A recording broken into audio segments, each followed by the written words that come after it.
Thanks a lot, Yasmin. Quitting smoking. It's a New Year's resolution declared by many each year. But how many really follow through? Well, if you've tried to quit and failed, you are not alone.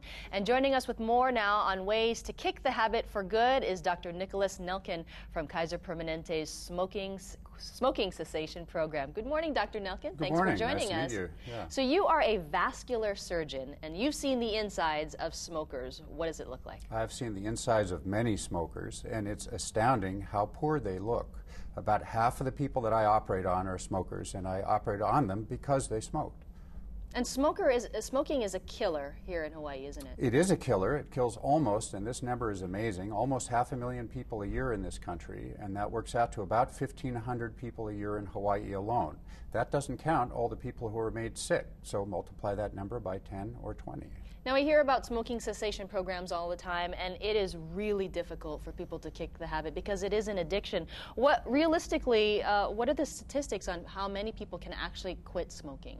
Well, a combination of medications and counseling isn't what you think. It's not psychotherapy. In fact, it can be done by cell phone now. So you don't even have to go in anywhere.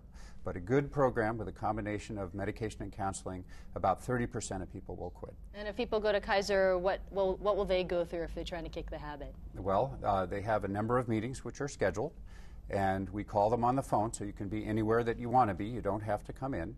We'll provide them with medication and tailor the medication depending upon who they are and go from there. And Dr. Nelken, you are a former smoker yourself. Why don't you talk about that? How did you kick the habit? Well, I was looking for an excuse, and we have New Year's resolutions coming up. Mine was my first week of medical school, and I figured I'd never have a better excuse than that. Wow. And medical school is extremely tough, and you actually quit before, so... Well, I quit the week of, yeah. So it was a very stressful week all around, but it worked out. What's your final advice for those people who are, making that resolution? Take any excuse that you can. If you're a smoker, the single most important thing that you can do for your health is to quit smoking more than any of the high-tech stuff that I do.